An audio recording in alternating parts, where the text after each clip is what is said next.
We're a 25-person firm, and for the most part, we do a lot of townhouses. We do a lot of apartments as well. We do houses out of the city. We do different buildings in different areas, but for the most part, we do a lot of, or at least we've been doing a lot of townhouses.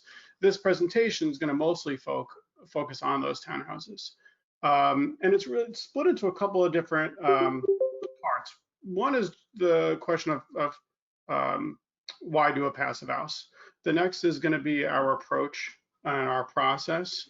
And then finally, we're going to get into some of the details, some progress photos, and then we'll finish off with some completed projects.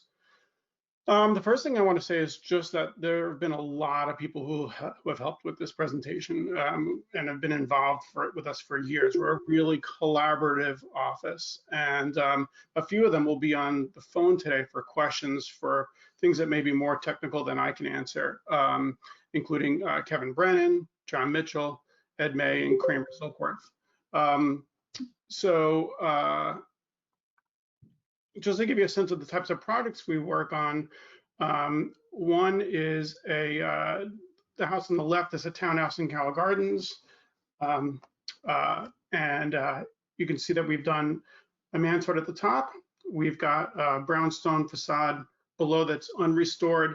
The interior is gut renovated. It needed a lot of work on the inside, a lot of bowing joists, a lot of issues, but that's a passive house. It should be a passive plus house. It doesn't have its solar installed yet.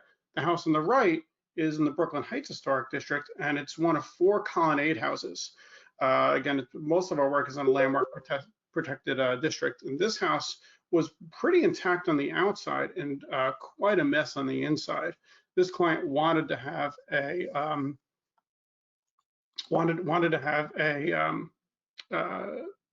kind of a more modern interior, so it worked out really well for them. So why do a passive house? Again, a lot of our houses are in historic districts, and although Landmarks has been fantastic, they don't really want you to know that it's a passive house inside. In fact, Landmarks has had some of their preservationists get certified in a passive house, which has also been really, really helpful. So you come through, and I'll just go back and forth. You really can't tell this is a passive house. We've done almost nothing to the front except for redo the windows. And these are passive house tilt-turn windows. And you have to also understand that a lot of times, although these houses look great on the outside, on the inside, they're pretty rough. You've got radiators that were never meant to be there. You have radiator pipes that were never meant to be in those locations, chopped through plaster, causing all sorts of leaks and holes and issues. They're raceway for bugs. I've got windows that have had air leaking through them and dirt and dust and grime coming through. You can hear sound right through them. And then, you know, we always renovate these, and when we renovate them, even not to the passive house standard, we're putting in new boilers. You can see that on the right, you've got the old boiler. We're putting them in. We're putting in really expensive boilers. We're putting in high performance boilers. We're putting in lots of systems where you can control the heat at the front and the back differently, on different floors differently, because you have all these different heating needs in these houses. That's a lot of stuff. It's a lot of thermostats. It's a lot of work. So we're going to get to this a little bit further in the presentation, but for me, it's a kind of a game-changing question. Well, what if I don't need heat? I feel like this is just an incredibly valuable thing to focus on for 2 seconds. I don't need a boiler, no manifolds, no flues, significantly fewer thermostats. I get a lot of stuff out of the house. That's a lot of money I'm not spending, but also think about how much time we waste debating where I'm going to get my fuel oil, what kind of systems I'm going to use. Well, if I only have to heat my house 10 or 15 times a year tops, well, then I can incorporate it into my heat pump system or another HVAC system, which is barely going to work. It's so much cheaper. It's so much better. So this is actually my house. Heat is not on inside the house. It's 71 degrees Fahrenheit in the house. It's 25 degrees outside. Oh, just a moment. Sorry, we're having a bit of an audio issue. Multiple people seem affected. Can you not hear me? Okay. It seems okay from my side. Carl, are you I okay? can hear you. Yes, I can hear you too, but some people say they can't. Okay. What happened to me was that as soon as the screen sharing started, I lost the application completely. So I had to re-download it and everything. But I'm back. Okay. Oh, they say it's back now. On my end, it's pretty good. Okay, well, sorry for that, everybody, and sorry, Michael, to interrupt you, but everyone says it's good and back, so keep going. Sorry. It's fine. So again, it's just kind of a game changer to think about what would happen in the conversation when people realized there was a possibility that you'd barely need to heat these houses, especially in a climate like New York City. So we really used our heat about 10 nights this winter, tops. The winter before, maybe 15 nights tops, if that. And it's just a huge game changer. We'll get to that again in a little bit. But also the cooling systems. It is burning hot. Yes, 81. I'll turn it off. But yeah, I should turn the chats off. But they're fun. So again, the cooling system. They take up so much space. You've got on the left, you've got your air conditioning unit cut into brick in a horrible way. On the right, you've got rooftops of air conditioning. Just looking at this typical roof versus a passive house roof. On a typical roof, I've got that same issue I have with the heating. I've got to cool my front and back differently because they have different needs. I've got my top floors, which are always the hottest part of my house. It's just because they haven't dealt with their envelope correctly. It's like walking around the middle of the winter with a spring jacket with holes in it. You don't do that because it would be stupid. And you also don't wrap heating coils around yourself without getting a new jacket. That'd be stupid. So what you do is you buy a winter jacket that has a really good layer that keeps the wind out. And then they realize because they did that, they can only have to use a little bit of insulation. So they call them smart jackets and they charge you even more. So it's a simple technique. Now you look at the house to the right, and you've got these two little baby air conditioners that do all the heating and cooling in the house. They're the little city multis from Mitsubishi. It's a heat pump system. So this is what 80 to 90% of mechanicals look like. The picture on the right is that rooftop.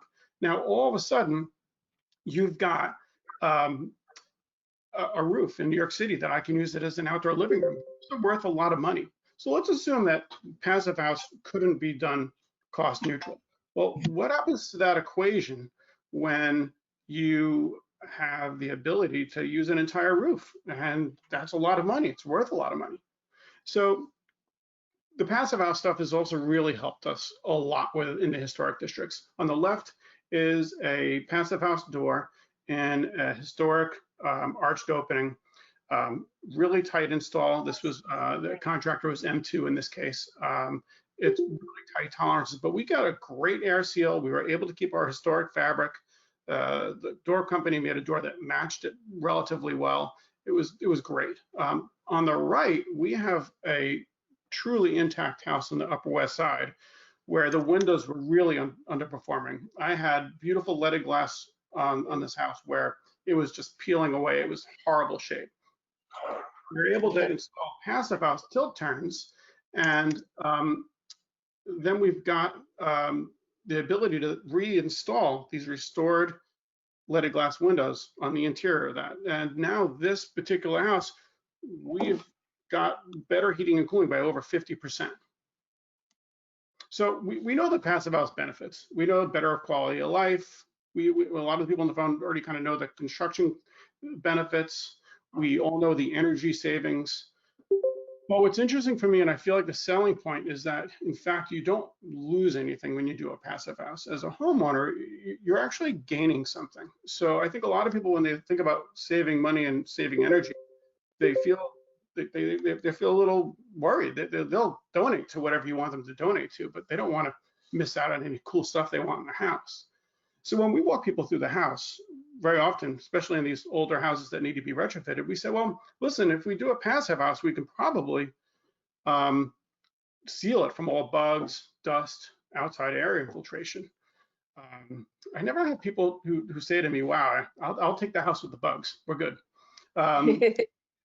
We have people where we basically walk them through. We say, listen, if it's a passive, it's going to be so well sealed that we'll give you fresh air 24/7 through a fresh air system. And they're like, wow, that's great. So before I get on to anything else, most people are already sold on passive house. They have no idea what it is. I've mentioned it a few times, but they're sold already. People didn't know you could have houses that were sealed from bugs, dust, and outside elements. They didn't know you could have filtered fresh air in a house. So and they want it. It's as much as they're sub-zero or they're big range, they're like, wow, I can have that thing.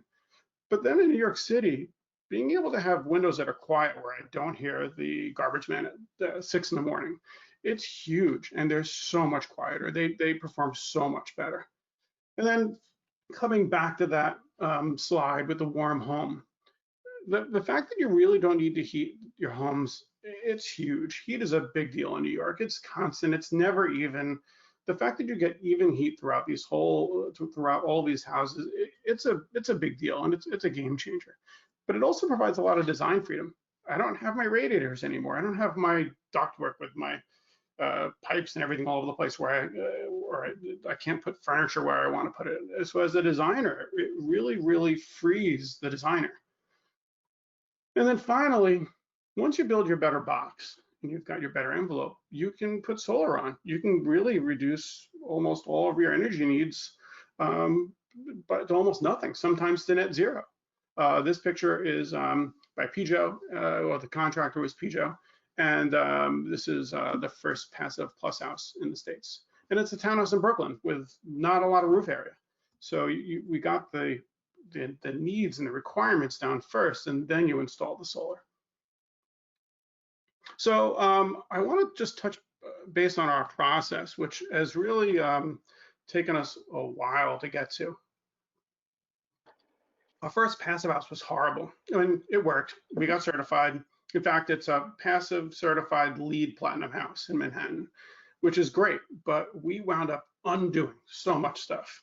We didn't take the air sealing of the sidewalls as seriously as we should have in some places. We rushed some other elements. We didn't have a process down. And our office has been a highly collaborative office way before I was there. My partner has had this office for 40 years. I've been with him for 25. And what we decided to do on the second project was really take that collaborative approach and really put some time into it. We brought in different contractors onto that job site. We brought in different engineers, and we really started to go through our process. And we realized that if we couldn't come out of that project with a repeatable, sequential approach that was systematic, that we could never do passive house anywhere near cost neutral. And people just wouldn't do it. And what was great about that is it was really the start of what we would call a contractor collective. Now, we invited 6 contractors to that house. These are people who compete really heavily. 3 of them missed out on that house, and they were still coming to that house. A lot of them knew the contractor who got the job, but they never really met. So, you know, it was a little awkward at first, but that 30-minute meeting lasted 2 hours. People whipping out iPhones and drawing on the walls, 4 pages of red marks. They made fun of us quite a bit in terms of what we were providing, but it was great. I mean, it was nice to know what they wanted and what they didn't want. A lot of ideas came out of that. And since then, we've kept going with these contractor collectives. The next meeting was almost 30 people. The meeting after that, almost 50. The last contractor collective meeting we had was interesting because we have about 6 or 7 townhouses going on now in about an 8-block radius, maybe 10-block radius. And they're using different air sealing methods. They're using different liquid applied air barriers, different windows. So it was really a 2 or 3 hour long debate on which product worked better, what sequence worked better. And again, we're taking notes, and it resulted in what is being done now in our office, which is kind of yet again another new detail set that's revised and is really, really clean. So just to spend a little bit more time on contractors, because it comes up a lot. None of our contractors knew how to do passive house before we started working with them. But we realized that our contractors loved to build. They were good at it. They liked their craft, and they were open to learning.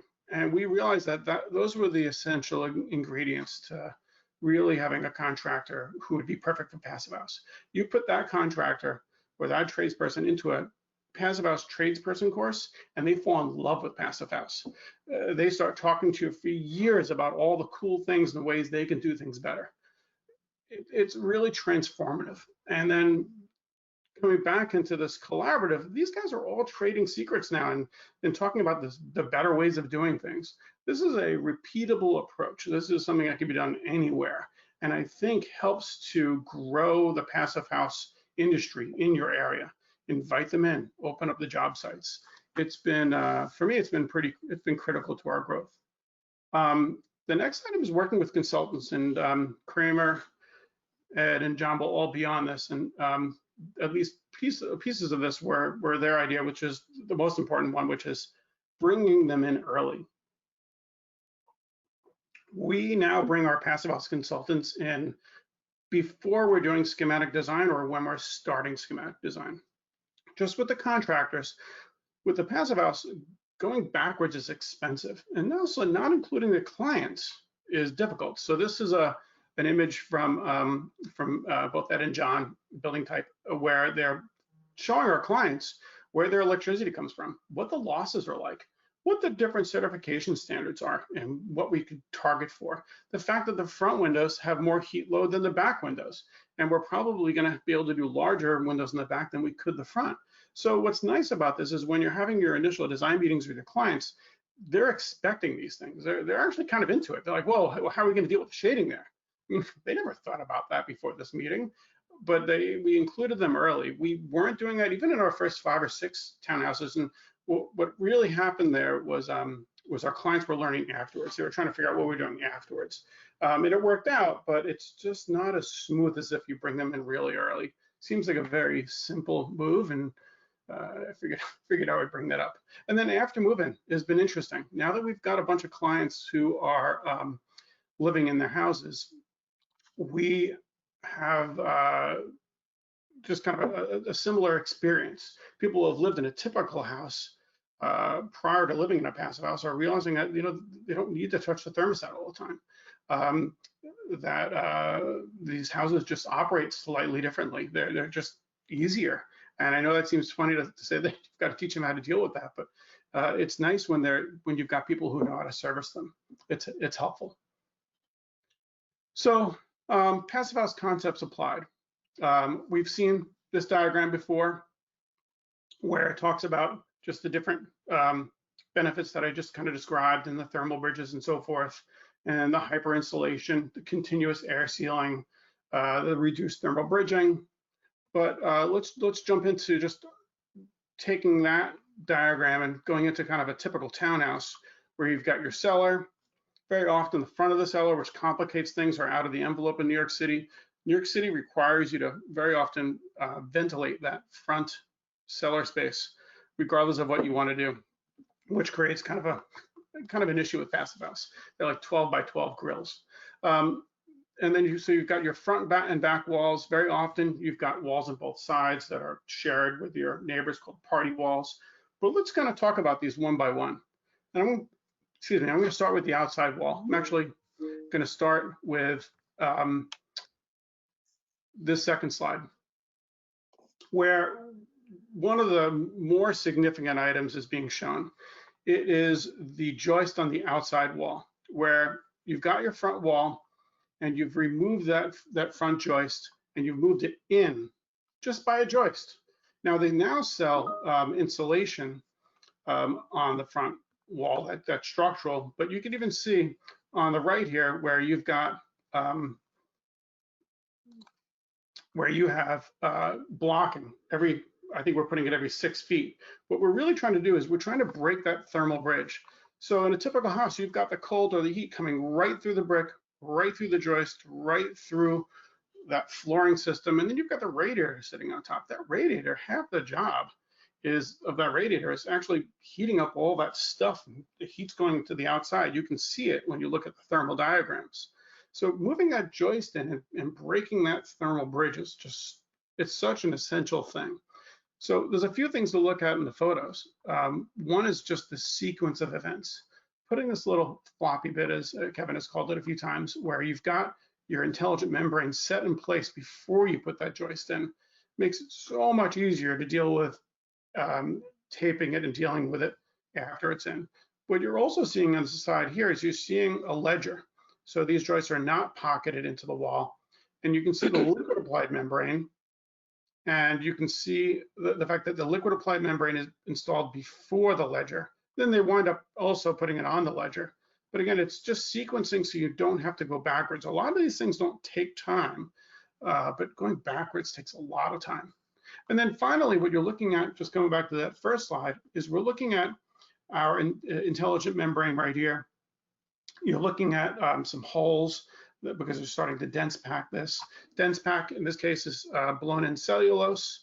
It's densely packed, and what happens is you wind up having kind of this little billowing effect. So you also see these battens. What's nice about these battens is they actually help to also create a service cavity, which means our electric, if we have a small water pipe, they can all go into this layer, which means you don't have to cut into that intelligent membrane. We're trying to really make sure nobody has to mess with that outside air layer.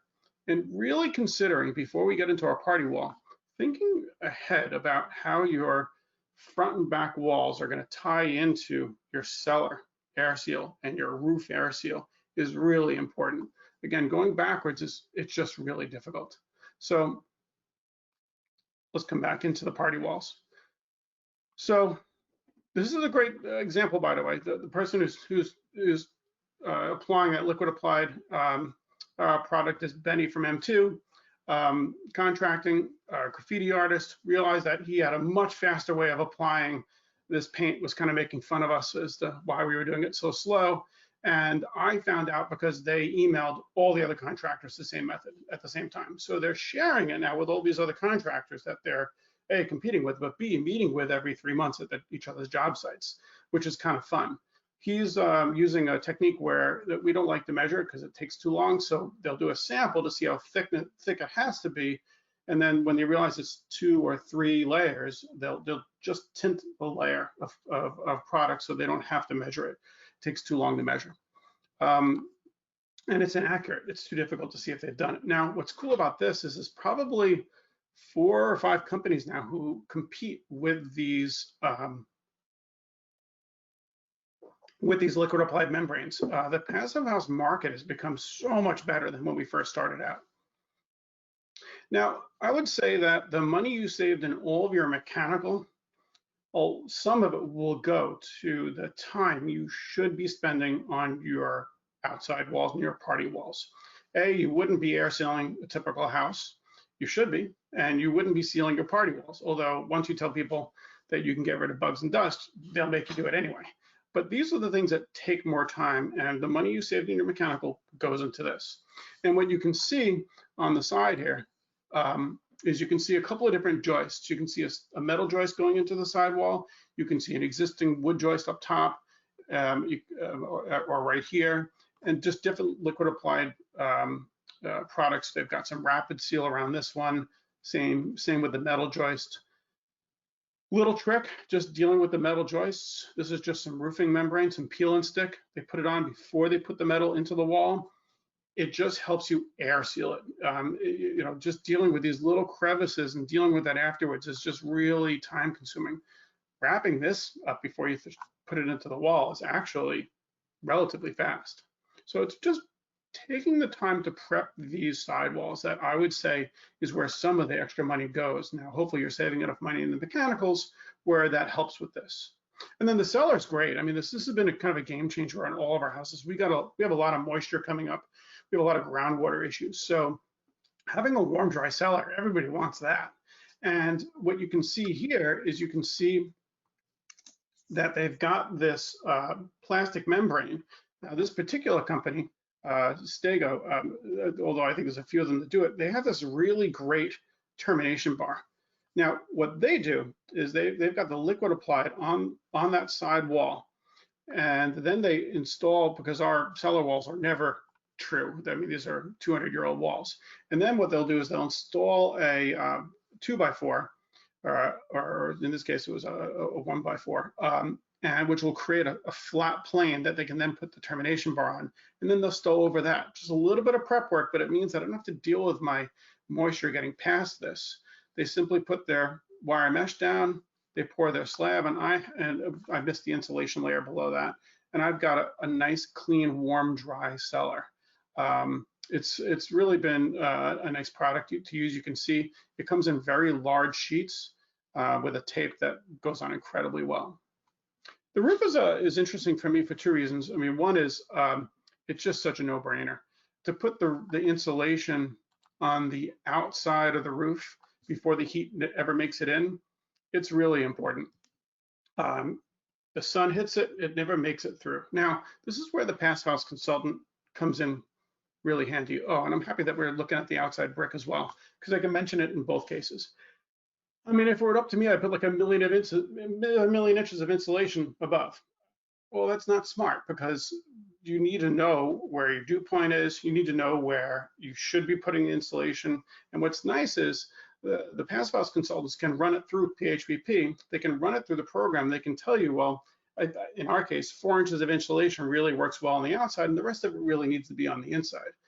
And on the front walls and back walls of our houses, these are old houses. These bricks aren't always the bricks you thought they would be. They're very often porous, or they're old, or not in great shape. You have to be honest with yourself about how much water they may or may not let in. Not only that, but in some cases, you have to understand that they are getting heat from the inside. So you have to make sure that you're not over insulating these old buildings. So again, your Passive House consultant, the Passive House planning package, the PHPP, it takes a lot of the guesswork out of these things. And for architects, it's huge. It's huge to know that you can have that level of clarity. A little bit more, some more photos on the roof now. I've been mentioning intelligent membrane a few times. We have also been using plywood. I know a lot of other people will use OSB. We haven't found it to be very helpful. I know there are products where they solve that issue, but we use AC plywood with the smooth side on the inside. We prime before we tape, and some of our contractors prefer that better, especially the guys in the carpentry end. We've been debating whether we should continue to use plywood or not. In my house, my front and back walls are both plywood. I did not restore the front of my house. It's north facing. Thankfully, my wife was not upset when we cut a 4x4 hole in it about 3 months ago, just to see what it looked like 3 years later. And it still looks great on the inside. The cellulose looks great. We sealed it up again. It seems to be performing really well. You know, I just want to talk a little bit about dormers. Dormers are tough. We've added dormers on a bunch of these houses. And this just goes through, and I'll talk about this a little bit in the next 2 slides. There are a lot of details that make passive a little bit more difficult. In this case, I've got a dormer that was dictated by landmarks for how big it could be, how big the exterior wall could be, where the window could be. And we knew we were going to have some places here where we weren't crazy about the thermal bridging. We weren't crazy about some of the areas, and we can plan for the rest of the space that way. Just because I have the dormers in it doesn't mean I give up. It just means they're a slightly different challenge. And in this case, we've ran our insulation on the outside to try to mitigate that. We did as much as we could, but it's where the Passive House consultants can really help. I'm not going to spend a ton of time on windows. Passive House windows are great. We use them all the time. They're not much more expensive, if more expensive at all, than a Passive House window. We can get them any size we want, any shape we want. The simulated double hung looks just like a double hung. They just operate slightly differently. The Passive House windows are just fantastic. What I do want to spend a little time on is how they're installed, and we're constantly changing this window detail. In fact, I think this window detail has changed even slightly from this presentation already. So what you're looking at here in plan is you're looking at a stud wall, and we're going to wind up putting our intelligent membrane on that. And then what you're seeing on that is the plywood that is attached eventually to our window. And what's nice about that is that plywood, nor that stud, is attached to our outside wall. And I get to put lots of insulation in there and really break what would be a lot of thermal bridging around these windows. Now, we've actually broken this rule depending on the window and the size and the weight, where we put in some blocking in some cases. And now they sell structural blocking, structural insulation, which is also Really, really helpful. But it's a nice detail where this is basically a floating box. So coming through, what's also nice is, although the passive house windows are incredibly heavy, they're true. They come in really true. So what's nice about that is we can actually very often, because they take a long time to come to New York, we are finishing the inside of our houses way before the passive house windows come. And then we can just slide them straight in to our true boxes, and it makes finishing the rest of the house and the sequencing quite nice. But again, it's this sequence of just getting that right. One of the things we realize is very often they're preparing these windows and preparing the plywood surround on a bench, which you can see kind of in step 4. And then once the plywood is around it and taped and ready, they slide the plywood and the window fully in, which is also nice. Mechanical is also something I'm not going to spend a lot of time on. Someone other than me should do a total mechanical presentation, like Kramer or John and Ed, but I will talk about it kind of on the design level. You just don't need a lot of it, which is great.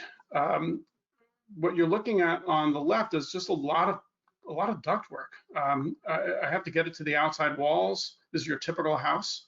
I've got drops. I've got to get ducts into places that make it really, really difficult.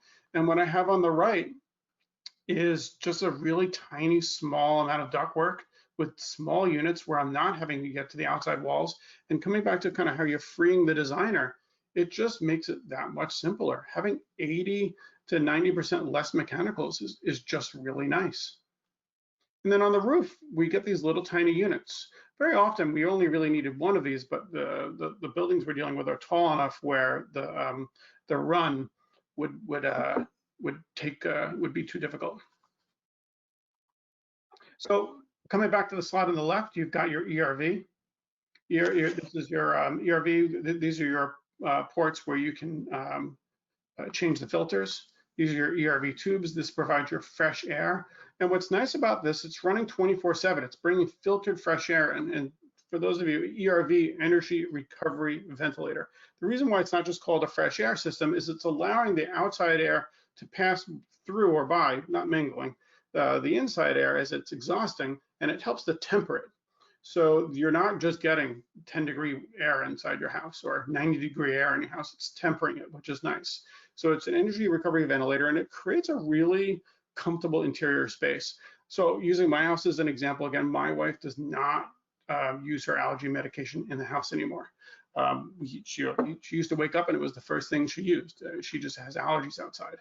So it's really, really helpful. Special conditions, I think I'm running over, so I'm going to go through this relatively fast. Again, we deal with a lot of special conditions, whether it's the bulkhead or it is rear additions.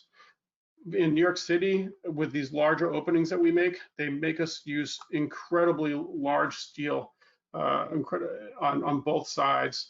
You can kind of see the mason on the right and the insulation that we're having to deal with on the right. This is again by M2.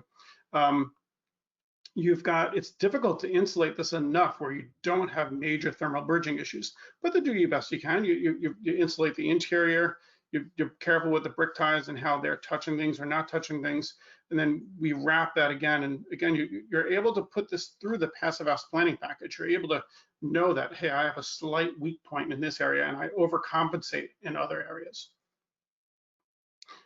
Bulkheads, the whole presentation could be just done on just how to do these better.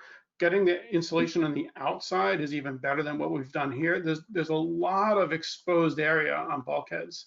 And when you do these roof decks, people want to have them because obviously they need to get upstairs. Dealing with proper shading, specifying your windows so the glass itself doesn't allow the heat through, all that's really important. So thanks for being with me. I'll just finish off with a couple of completed projects. Again, these are some of the houses that we finished that people are living in. Some are in Manhattan, some are in Brooklyn. This is a project in Manhattan. It's LEED Platinum. This house did not have the stoop on. We installed that stoop. It had been taken off in the 40s when people decided stoops weren't cool to have, I guess. We also restored the whole front of the house, and it's a passive LEED Platinum house. The house on the right is one of the first landmark passive houses, or at least the first certified house. There was another one that came before, it just didn't get certified. And then it just gives you a couple of more examples. These are all in landmark districts. This was a one-story bay. Amy, who's on the phone, did this one. Frankie, I think, who's on the phone, did this one. One-story bay. We added to this large passive house, simulated double hungs. By the way, another roof deck, where in this house the mechanicals would have been all over the place. And then I'm going to end with these two because they're interesting for me in that they are both developer townhouses. These are large single-family houses. A lot of money goes into these, and these are developers, and there are a few of them that we're working with now who are doing beautiful projects, and they've decided and have realized that they can get more money for the houses when they sell the amenities that come with them.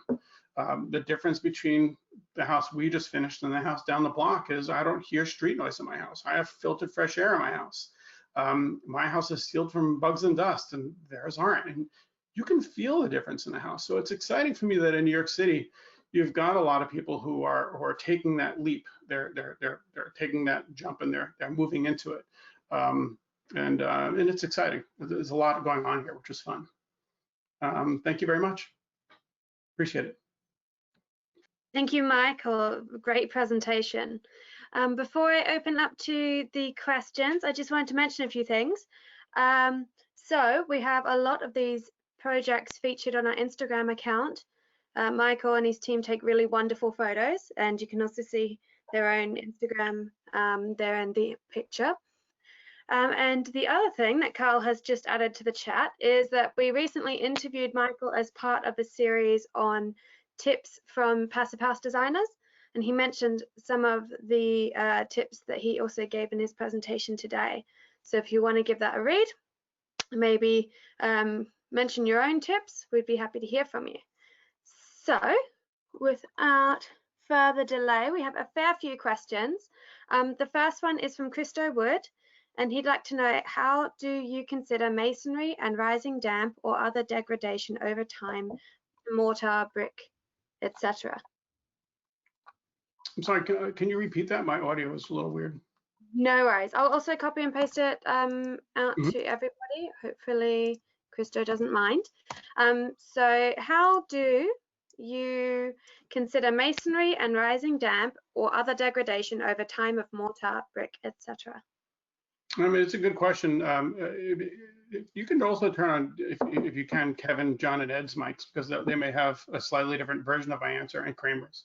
But we deal with a lot. I mean, I'm assuming all the houses that we're working on will continue to degrade over time. I mean, these are old houses. They've been around for, well, I mean, in a lot of areas in the world, they're a lot older. Sorry, Michael, we're having that same audio issue. It's very strange. I can hear you fine.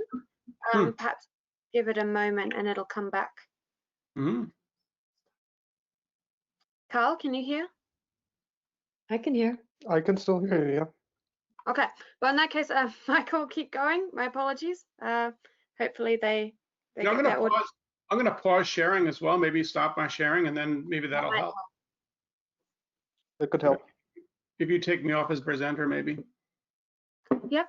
You can also, if you click the screen button, it'll stop sharing. Huh. I don't know how to do that. No problem. I'll sort it for you. So yeah, I mean, a lot of our buildings, I think, are going to continue to degrade. And what's nice is we're dealing, well, first of all, we're almost always repointing the exterior, very often repointing the interior.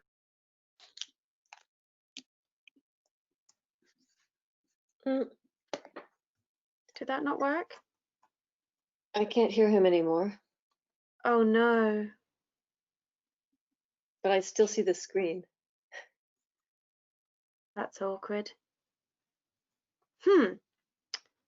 Well, while he logs back on, his name is also not there. Yes, and luckily everyone can hear the chat now, so that's great. I'm back. You're back. Excellent. Awesome. Yeah, You're still managing to share the screen, so I'll sort that in the meantime. all right. You guys can all hear me now? Yes. Okay, good. So we're very often repointing the interior and the exterior of our brick walls. We're also repairing the side walls. Our thought is that we are going to be completing renovations that might not be opened up for 100 years or more. So it's important to really treat these walls correctly now. And that's where things like the dense pack helps, because when things do degrade a little bit, the insulation is already densely packed into that. And a lot of the other materials we're putting on are elastic enough to handle some of the mortar movement and some of the brick movement.